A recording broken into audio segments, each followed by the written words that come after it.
আপনার সন্তান পড়তে বসলেই কি ছটপট করে? অনেকক্ষণ ঘন্টার পর ঘন্টা বই পড়ছে, তারপরও কিছু মনে রাখতে পারছে না। আপনি সবসময় মনে করছেন যে মনোযোগ দিয়ে পড়ছে না, তাই মনে করতে পারছে না। এটা কিন্তু সবসময় ভাবলে চলবে না। আপনার সন্তান যে ঘরে বসে পড়ছে, সেই ঘরের বাস্তু, সেই ঘরের এই সমস্যাগুলো নেই তো? একটু মিলিয়ে নেবেন। হ্যাঁ দর্শক বন্ধু, আপনি আপনার সন্তানকে যে ঘরে পড়তে দিচ্ছেন, সে কোন দিক ফিরে বই পড়ছে? কোন দিক ফিরে বই পড়ছে সেটা আপনি খেয়াল করেছেন কি? কোন দিক ফিরে বই পড়লে ভালো হবে সেটা আপনি জানেন কি?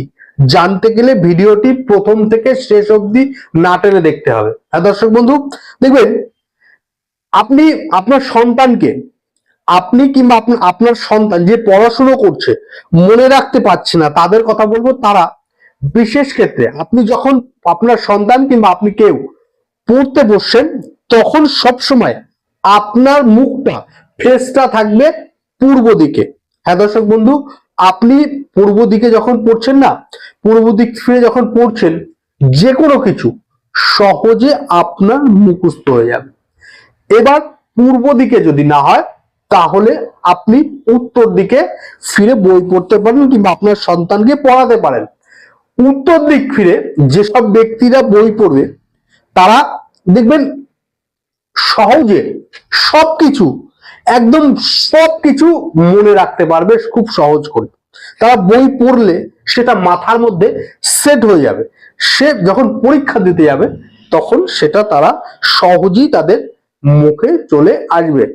আপনি আপনার সন্তানকে ভালো করে খেয়াল করবেন যে আপনি দক্ষিণ দিক কিংবা পশ্চিম দিক, এই যে দুদিক, এই দুই দিক ফিরে যেন বই না পড়তে বসে। এই দুই দিক ফিরে যদি বই পড়তে বসে, তাহলে কি হতে পারে? তাহলে দেখবেন যে তাদের অলসতা আসে শরীরে, এরা পড়তে বসলেও ঘুমিয়ে পড়তে পারে। তাই সবসময় এই দুটো দিক, দক্ষিণ দিক এবং পশ্চিম দিক, এই যে দুটো দিক, এই দুটো দিক পড়তে না বসাই ভালো।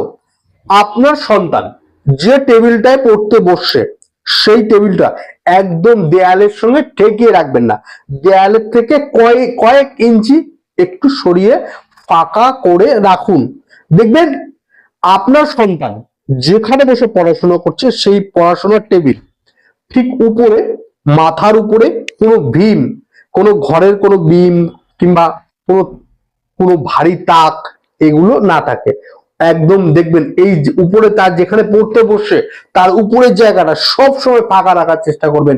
নইলে কিন্তু তার মানসিক চাপ কিংবা কোনো কিছু পড়াশোনা নিয়ে চাপ বারবার বাড়তে থাকবে। যে টেবিলটার উপর পড়াশোনা করছে, সেই টেবিলটার অকেজে জিনিসপত্র, ছেঁড়া কাগজ, স্তূপ জমিয়ে রাখবেন না। সবসময় টেবিল পরিষ্কার রাখবেন।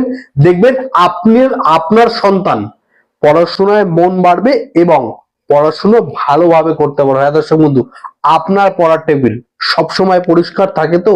যদি থাকে, কমেন্ট বক্সে হ্যাঁ লিখবেন। এবং আপনি জয় মা সরস্বতী কমেন্ট বক্সে লিখতে ভুলবেন না। এবং এই ভিডিওটি ভালো লাগলে শেয়ার করতে ভুলবেন না এবং লাইক করতে ভুলবেন না। সুস্থ থাকুন, ভালো থাকুন।